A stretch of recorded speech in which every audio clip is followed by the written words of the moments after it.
ஒரு மனிதனிடமிருந்து அவனுக்கு உடமையான எதை வேண்டுமானாலும் பறித்து விடலாம். ஆனால் அவன் கற்ற கல்வியை அவன் இந்த உலகத்தில் வாழுகின்ற காலம் வரையிலையும் அவனிடமிருந்து பறிக்க முடியாது. அவ்வளவு முக்கியத்துவம் வாய்ந்த அந்த கல்வியை எல்லாம் மேம்படுத்துவதற்குத்தான் அரசு இருக்க வேண்டுமே தவிர அந்த கல்வியின் பெயரால் மாணவருடைய உயிரை குடிக்கக்கூடிய திட்டங்களை என்றைக்கும் ஒரு அரசு வகுக்கவே கூடாது.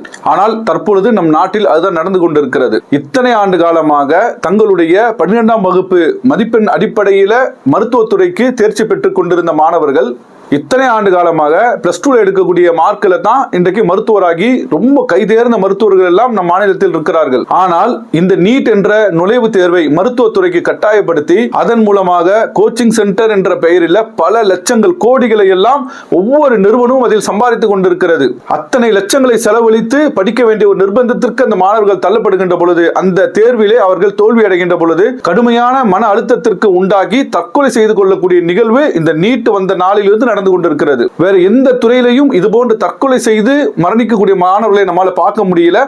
ஆனால் இந்த மருத்துவத்துறையினுடைய நுழைவுத் தேர்வில் மட்டும் மன அழுத்தத்தினால் தொடர்ச்சியாக ஒவ்வொரு ஆண்டும் பல உயிர்களை நாம் இழந்து கொண்டே இருக்கிறோம். இன்றைக்கு நீட் மறுதேர்வு நடந்திருக்கிறது. அந்த தேர்வு நடக்கக்கூடிய நாளில் கூட இன்றைக்கு நாம் சில உயிர்களை இழந்திருக்கிறோம். அந்த நீட் வினாத்தாளை பாதுகாப்பதற்கு பல அடுக்கு பாதுகாப்புகள், ராணுவ விமானங்களை எல்லாம் ஏற்படுத்துகிறார்கள். ஆனால் அதை கற்கக்கூடிய மாணவருடைய உயிர்களை காப்பாற்றுவதற்கு இன்றைக்கு அரசு தயாராக இல்லை.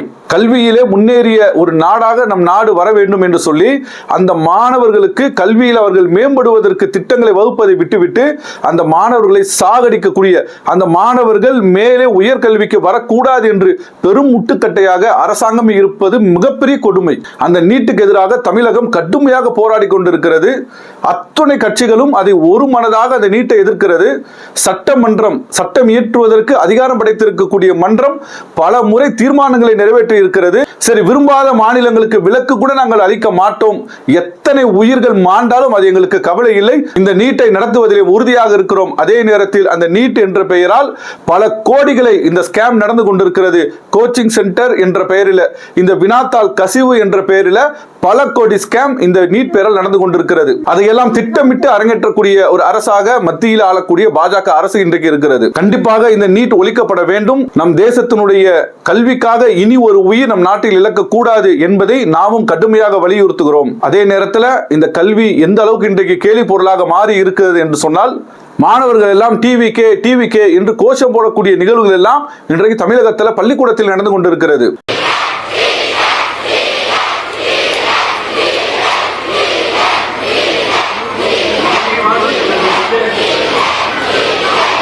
தமிழகத்தினுடைய ஒரு உயர்கல்வித்துறை அமைச்சர், ஒரு அமைச்சர் எப்படி இருக்கணும், அவருக்குன்னு ஒரு கண்ணியம் இருக்கிறது. ஆனால் இன்றைக்கு சினிமாவில் ஒரு கூத்தாடி எப்படி காசை வாங்கிட்டு ஆடிட்டு இருக்கிறானோ அந்த பாட்டை பள்ளிக்கூடத்தில் ஒலிக்க செய்து இவரும் சேர்ந்து குத்தாட்டம் போட்டு கொண்டிருக்கிறார்.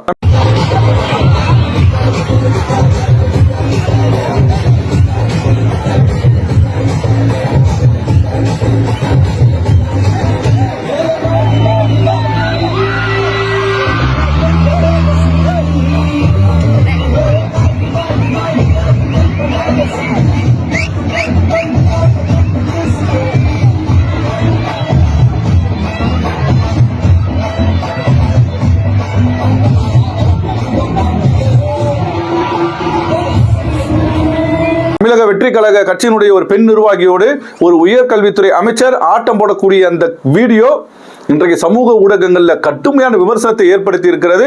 அந்த காட்சிகளை பார்க்கும்போது கேவலமாக இருக்கிறது.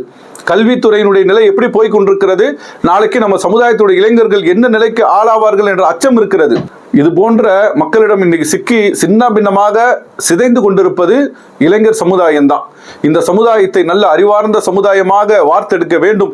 ஆனால் ஆடல், பாடல், கூத்து, கும்மாளம், ரீல்ஸ் அப்படின்னு சொல்லி பள்ளிக்கூடங்களை கூட சீரழிக்கக்கூடிய அளவுக்கு தமிழகத்திலையும் இன்றைக்கு அரசு அமைந்திருக்கிறது.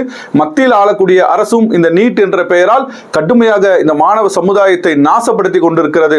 இதிலெல்லாம் இருந்து இந்த இளைஞர் சமுதாயத்தை மீட்டெடுக்க வேண்டிய பொறுப்பு இந்த தேசத்தில் உண்மையிலேயே எதிர்கால சமுதாயத்தை குறித்து கவலையும் அக்கறையும் கொள்ளக்கூடிய ஒவ்வொரு குடிமகனுக்கும் இவர்களுக்கு எதிராக போராட வேண்டிய பொறுப்பும் கடமையும் நமக்கு இருக்கிறது.